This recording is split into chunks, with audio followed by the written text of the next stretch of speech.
মিরপুরে আমার খুবই পছন্দের একটি রেস্টুরেন্ট হলো দোসা এক্সপ্রেস। সবসময় তো দেখা যায় ঘুরে ফিরে দোসাগুলিই খাই, সো আজকে ভাবলাম একটু ডিফারেন্ট কিছু ট্রাই করি। ফার্স্টেই নিয়েছিলাম ওদের ক্যারামেল মোকা ফ্র্যাপে। আমার পার্সোনালি এই আইটেমটা অনেক বেশি পছন্দ, স্পেশালি যদি হুইপড ক্রিমটা একটু বেশি পরিমাণে দেয় তাহলে কিন্তু এটা খেতে খুবই ভালো লাগে। আর আমি বলবো দোসা এক্সপ্রেসের এটা একটা বেস্ট আইটেম। নেক্সটে নিয়েছিলাম আরেকটা ড্রিঙ্ক, আর এটার নাম হলো মাদিরা রেড।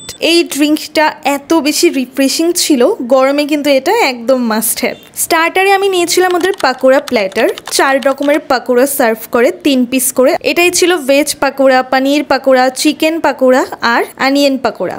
ভেজ পাকোড়াটা অনেক বেশি ক্রিস্পি ছিল আর মজাও ছিল, কিন্তু আমার পার্সোনালি পছন্দ হয়েছে ওদের পানির পাকোড়া আর চিকেন পাকোড়াটা। আমার নেক্সট আইটেম ছিল ওদের টেংরি চিকেন। 2 পিস চিকেন সার্ভ করা হয় 2টা ডিপের সাথে। এটাই স্মোকি ফ্লেভারটা খুবই প্রমিনেন্ট ছিল।